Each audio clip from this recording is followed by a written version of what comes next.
Tennis Features Share Roger Federer carved himself yet another slice of history in Dubai last week by becoming only the second man to win 100 titles. James Spencer looks back at how it was won, and what comes next for Feds.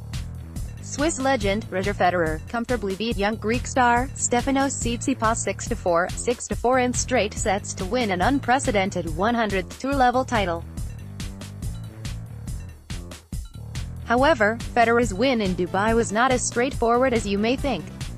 Round 1 in the last 32 clash with experienced German, Philipp Kohlschreiber, 35, Federer dropped the second set and needed a break of serve to secure a victory. Round 2 in the next round against experienced Spaniard, Fernando Verdasco, 35, a tricky lefty, Federer again needed 3 sets to win. However, these difficult matches sharpened Federer's focus. If anything, such dangerous opponents actually helped the Swiss to adapt to Dubai's warm playing conditions and ease into his game after a month since competitive action. Such wins were also a good confidence boost, and the deeper Federer goes in any draw, the more dangerous an opponent he is. Quarterfinal. The quarterfinal against Hungarian, Martin Fucsovics, 27, finally saw Federer win in straight sets, but it was far from convincing. Having won a very tight opening first-set tie-break that set the perfect platform for Federer to seal a place in another Dubai Open semi-finals. Now this is where Federer's achievements this past week becomes impressive. Semi-final Croatian, born at George, 22, one of the next-gen stars looking to take tennis by storm, was the next to stand in Federer's path and stop him from winning title number 100. Federer fans were fearful as the young Croat beat the Swiss twice previously, the last year winning the Halle final in Germany to deny him a 10th title there and also winning in the semi-finals of the Shanghai Masters last year also. However, Federer played a near-perfect match to down the young pretender, who has recorded notable wins against the top players, and set up a final with new foe, Stefanos Tsitsipas. Final like George, Tsitsipas is a new exciting talent expected to achieve big things in the world of tennis. Tsitsipas is still only 20 years old and enjoyed a tremendous tournament at the Australian Open in January, beating Federer on his way to the semi-finals.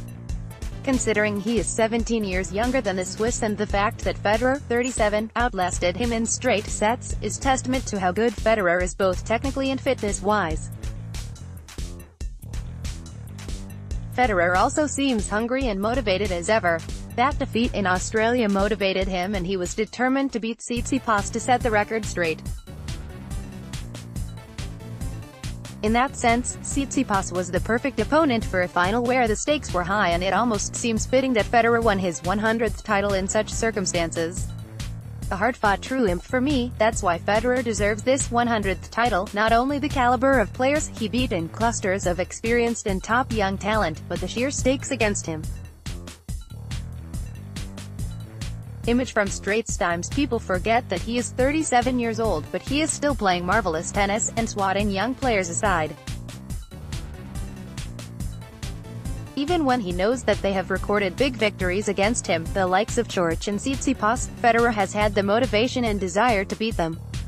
That's not an easy feat, considering both George and Tsitsipas probably don't fear the Swiss as much as they once did after tasting victory against him. The Dubai final was his first crack at 100 and he did it without the pain of losing finals. That pressure was clearly something under which he thrived. Physically speaking, Federer had to play 5 matches in a week, which also could not have been easy. Federer makes it look easy, but we forget just how good and talented he is. What's next? Federer will now focus on the March Masters month in the States, where the ATP Tour goes to Indian Wells, the Californian desert, and then on to the Miami Masters. Federer can then enjoy a small break before his eagerly awaited clay court comeback at the Madrid Masters before he gears up for the French Open. New goals. The primary goal for the Swiss will always be the Grand Slams. So, winning at 21st Grand Slam title this year will always be his biggest goal. Federer will always look to win every tournament he competes in. That's why he carefully selects his tournament preferences and fits them into his calendar accordingly. However, now Federer is on 100 titles. He now has Jimmy Connor's record of 109 titles firmly in his sights. There is talk that Federer's clay court comeback marks the start of his farewell tour. However, it is unfair to speculate on whether this will be Federer's final season or whether the 2020 Olympic Games in Tokyo will be his swan song, or whether he plays on beyond that. But what we do know is that tennis is lucky to have such an accomplished and motivated athlete, and long may that continue. Asterisk if above images can't be used, please use images of Federer playing at Dubai Open 2019, Federer and Tsitsipas trophy presentation and Federer and the trophy. Asterisk James Spencer at James Tennis 17. More from Tennis 365.